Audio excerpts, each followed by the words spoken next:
Ang buong akala ko ay sa palabas at sa mga libro ko lang makikita at mababasa ang tungkol sa mga kababalaghan at sa mga albularyo o iba pang mga katatakutang hindi masyadong pinaniniwalaan ng mga taong naninirahan at lumaki sa Maynila.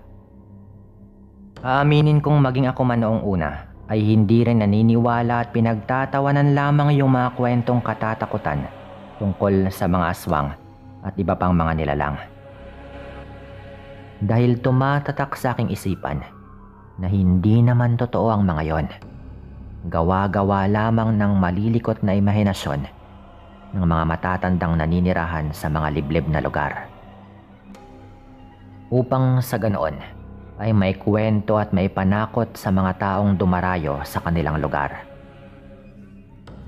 Ngunit noong ako na nga mismo yung nakaranas tungkol sa aswang, nang minsang madistino kami ng mga katrabaho ko sa isang probinsya, ay doon na nga ako lubusang naniwala at napasambit sa aking sarili na hindi nga nagsisinungaling ang mga matatanda sa mga probinsya. Nasa tao lang talaga kung maniniwala o hindi. Pero ako, mismo sa sarili ko, ay kumbinsido akong totoo talaga ang mga kababalaghang partikular sa mga aswang. Tawagin niyo nga po pala akong Brando, Tubong Maynila. At medyo kailan lang din na nagsimulang makinig sa mga kwento dito. Ang kwentong aking ibabahagi sa inyo ay may katagalang panahon na ang nakaraan. Nang mga panahong mangyari ang karanasan kong ito, ay nadistino kami ng mga katrabaho ko sa lugar ng Capiz. May gagawin raw kaming malaking gusali at medyo matatagalan pa ang pagbalik namin sa Maynila. Kung kaya't magdala raw kami ng maraming mga damit. Ayon pa nga sa engineer na humahawak sa amin ng aking mga kasamahan. Dahil yun pa lamang yung unang pagkakataong makapunta ako ng probinsya, walang pag-aalinlangang pumayag naman ako. Kinumbinsi ko pa nga yung katrabaho kong si Boy na sumama rin. Para naman kahit papano ay makalibre na kami ng pagbabakasyon sa probinsya. Dahil sa kinukulit ko nga siya, kung kaya't hindi kalaunan ay napapayag ko nga rin po ito. Noon ngang nasa Capiz na kami, ay medyo hindi matao yung lugar na aming pinagtatrabahuhan. Pero ang sabi naman ng boss namin na tawagin po nating Marlon, ay wag raw kaming mag-alala. Dahil libre naman daw kami sa pagkain. Isa pa, sa isang linggo raw ay isang beses lamang daw kami mamalengke. Dahil may kalayuan nga yung palengke sa lugar na pinagtatrabahuhan namin. Kaya naman bilhin na raw namin yung dapat bilhin. Dahil mahirap umano kung magpabalik-balik pa kami sa bayan para bumili lamang ng mga pangangailangan. Sa paglipas ng mga araw, ay maayos naman kaming nagtatrabaho.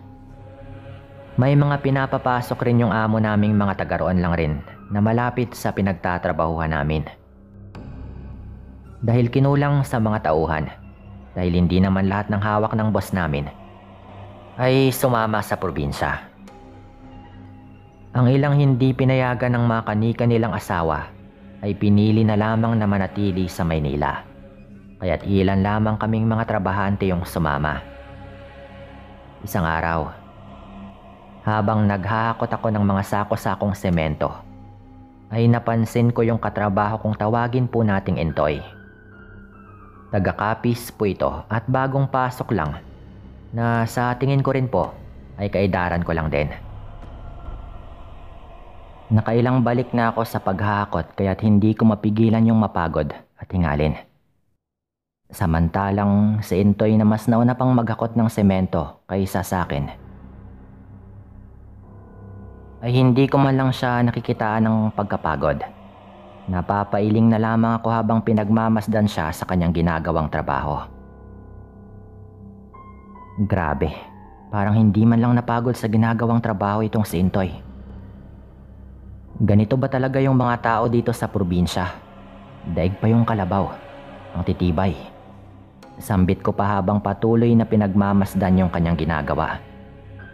Nang mga sandaling yon ay hindi ko maiwasang bumilib sa ginawang determinasyon sa pagtatrabaho ni Entoy. Biruin mo ba namang inom lang at kain yung kanyang pahinga.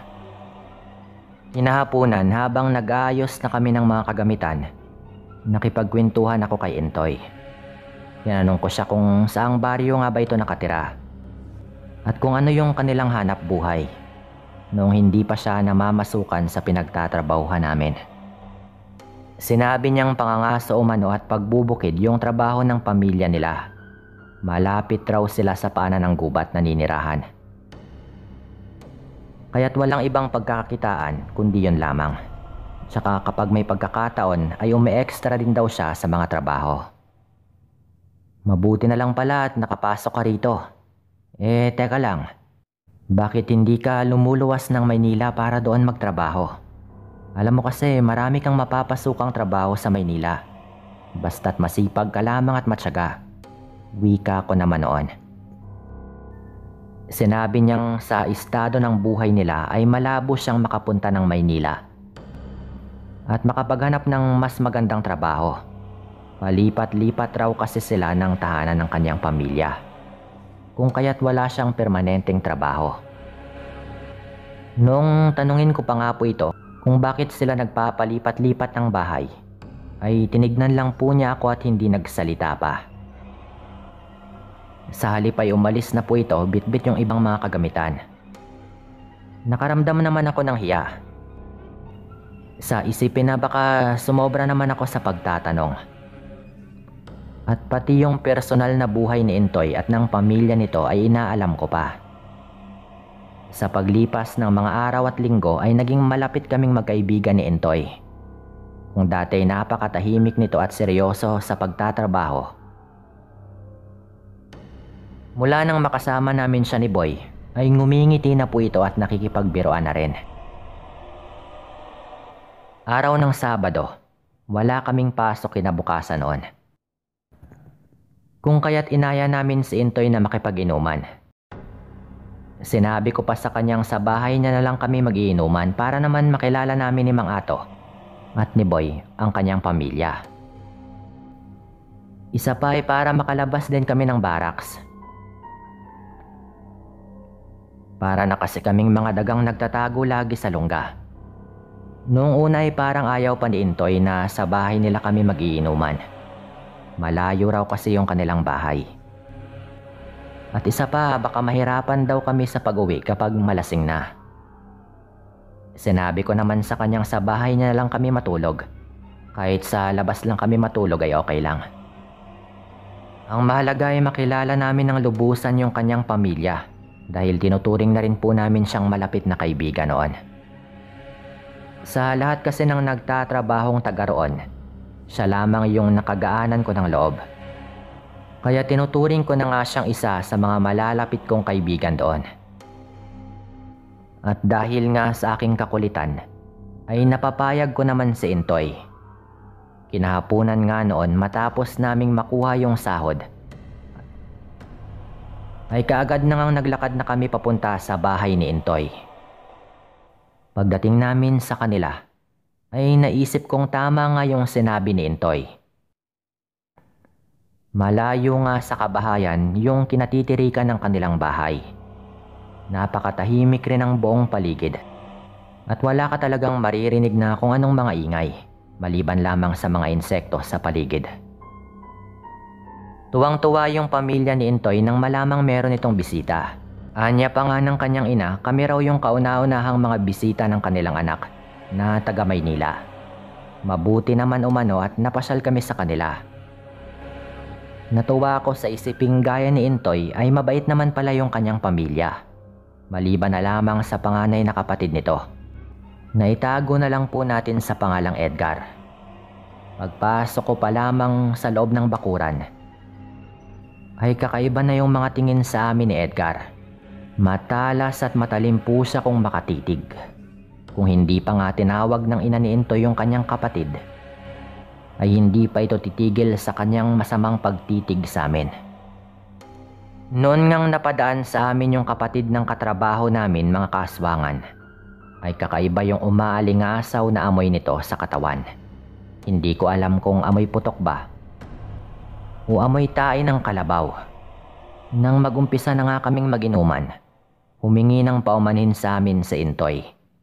Dahil daw sa inasal ng kanyang kapatid. Wag na lang raw naming pansinin dahil ganoon lang raw talaga ang kanyang kapatid. Hindi daw kasi ito sanay na may ibang tao o bisita sa kanilang bahay. Ano ka ba naman, wala yun. Huwag kang humingi ng pasensya. Wika pa nga ni Mang Ato, yung kasama rin po namin. Inumpisahan na nga namin yung pag-iinuman. Inaya pa ni Mang Ato yung panganay na kapatid ni Intoy at ang ama nitong makipag-inuman sa amin. Pero yung ama lamang ni Intoy yung humarap sa amin at nakipag-inuman. Samantalang si Edgar ay ayaw pa inumin ng kanyang ina. Dahil meron umano itong sakit at bawal makipaghalubilo. Bakit tol? Ano bang sakit ng kapatid mo? Nagtataka ko pa nga pong tanong. Umiling-iling lamang si Intoy at nagsabing wag na raw naming alamin. Mag-inuman na lang raw kami at iba na lang yung pag-usapan. Kaya't hindi na nga ako nangulit pa at agad na ngang inabutan ko ng basong may alak yung ama ni Intoy. Dahil ako nga yung tanggero noon. Sa pagdaan ng mga oras at nalasing na nga kami, ay halos susuray-suray na nga akong tumayo para umihi. Medyo maingay na rin po kami noon dahil kapwa na nga may mga tama. Habang abala kami sa pag-iinuman, ay napapansin kong panay yung pagsilip ni Edgar sa kanyang pwesto. Nasa labas po kami noon nakapwesto at hindi ko alam kung ako lang ba yung nakapansin. Na maya't maya yung pagsilip ni Edgar sa bintana ng kanyang kwarto. May mga pagkakataon pang nakikita kong parang nagbabaga yung mga mata nito na parang mesa pusa. Yun bang kapag nailawan yung mata ng isang hayop ay parang namumula po iyon. Pero tuwing titigan ko siyang maigi ay normal naman yung kanyang mukha. Kaya binaliwala ko na lamang po yun. Lumipas pa ang ilang minuto ay tinamaan na nga ako ng antok. Siguro dala na rin po ng pagod. Kaya nung nalasing na nga ako at antok na talaga, ay nagkunwari na lamang ako sa kanila at nagwikang sila na muna yung mag-iinuman at magpapahinga lang ako sandali dahil medyo kakaiba na yung pakiramdam ko. Tapos ay naupo ako sa mahabang upuan na yari sa kawayan. Hanggang hindi ko na namalayang bumagsak na pala ako at tuluyan ang nakatulog. Nagising na lamang ako sa malakas na kalabugan at sigawan. Kamuntikan pa nga akong malaglag. Dahil merong nakasipa ng aking upuang hinihigaan. Noong napabalikwas nga ako ng bangon ay nakita kong duguan ng asiboy. May makalmot na rin po ito sa braso, pati na rin sa kanyang dibdib habang inaalalayan siya ni Intoy.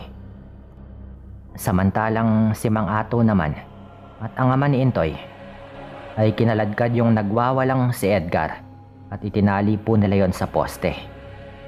Nanlaki ang aking mga mata nang matitigan kong maigi yung kapatid ni Intoy. Sa kadahilan ng puno po ng maliliit na balahibo yung itsura nito, pati na rin yung mga braso na akalain mong parang hayop. Ang hahaba rin po ng kanyang mga kuko na nangingitim at walang tigil din po ito sa paglalaway. Habang nagwawala ito at parang asong umatungal. Anong nangyayari?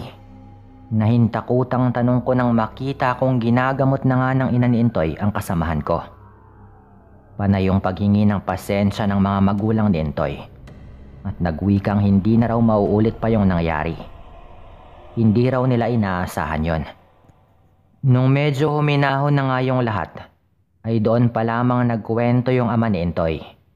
Ayon dito, nahawaan daw pala ng pagiging aswang ang kanilang anak na si Edgar. Noong magtrabaho raw ito sa Karatig probinsya.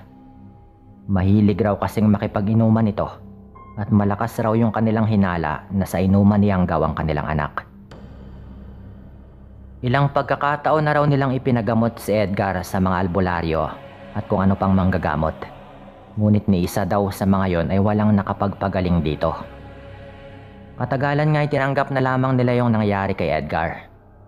Kapag sinusumpong ito sa pagiging aswang niya, ay agaran nila itong itinatali.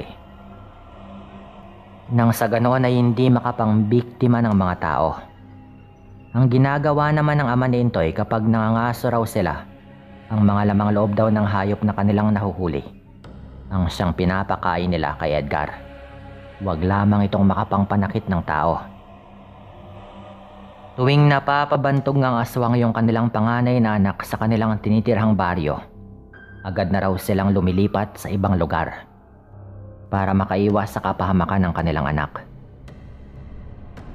At ngayon nga, inatake na naman sa pagiging aswang si Edgar.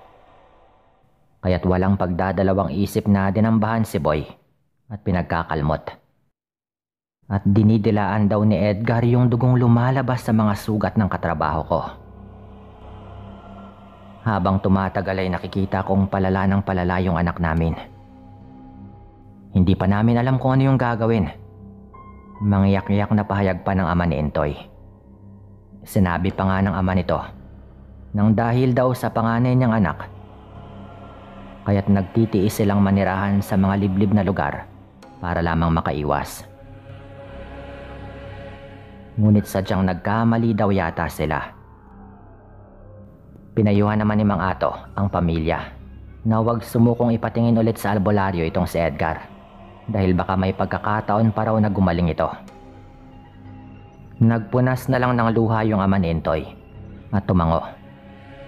Sa magdamag nga pong yon ay hindi na ako nakatulog pa dahil sa mga nangyari. Kinaumagahan pagkaalis namin ay muling humingi ng paumanhin yung pamilya ni Intoy. At mga 3 araw po yung lumipas nang mabalitaan kong patay na raw po si Edgar. Natamaan raw po yun ng baril noong minsang pumunta sa Karatig Baryo at naghanap ng mabibiktima. Hindi raw nila napigilan eh. Nagkataon namang may baril yung kanyang natsambahan. At nadali nga po siya nun. Nalungkot ako noon sa sinapit ng kapatid ni Intoy mga kaaswangan. Pero batid kong hindi niya rin kagustuhan yung nangyari sa kanya. Hindi lang talaga niya kayang pigilan yung kanyang pagiging aswang. Dito ko na rin po tatapusin yung kwentong ito. Maraming salamat po sa pagkakataon.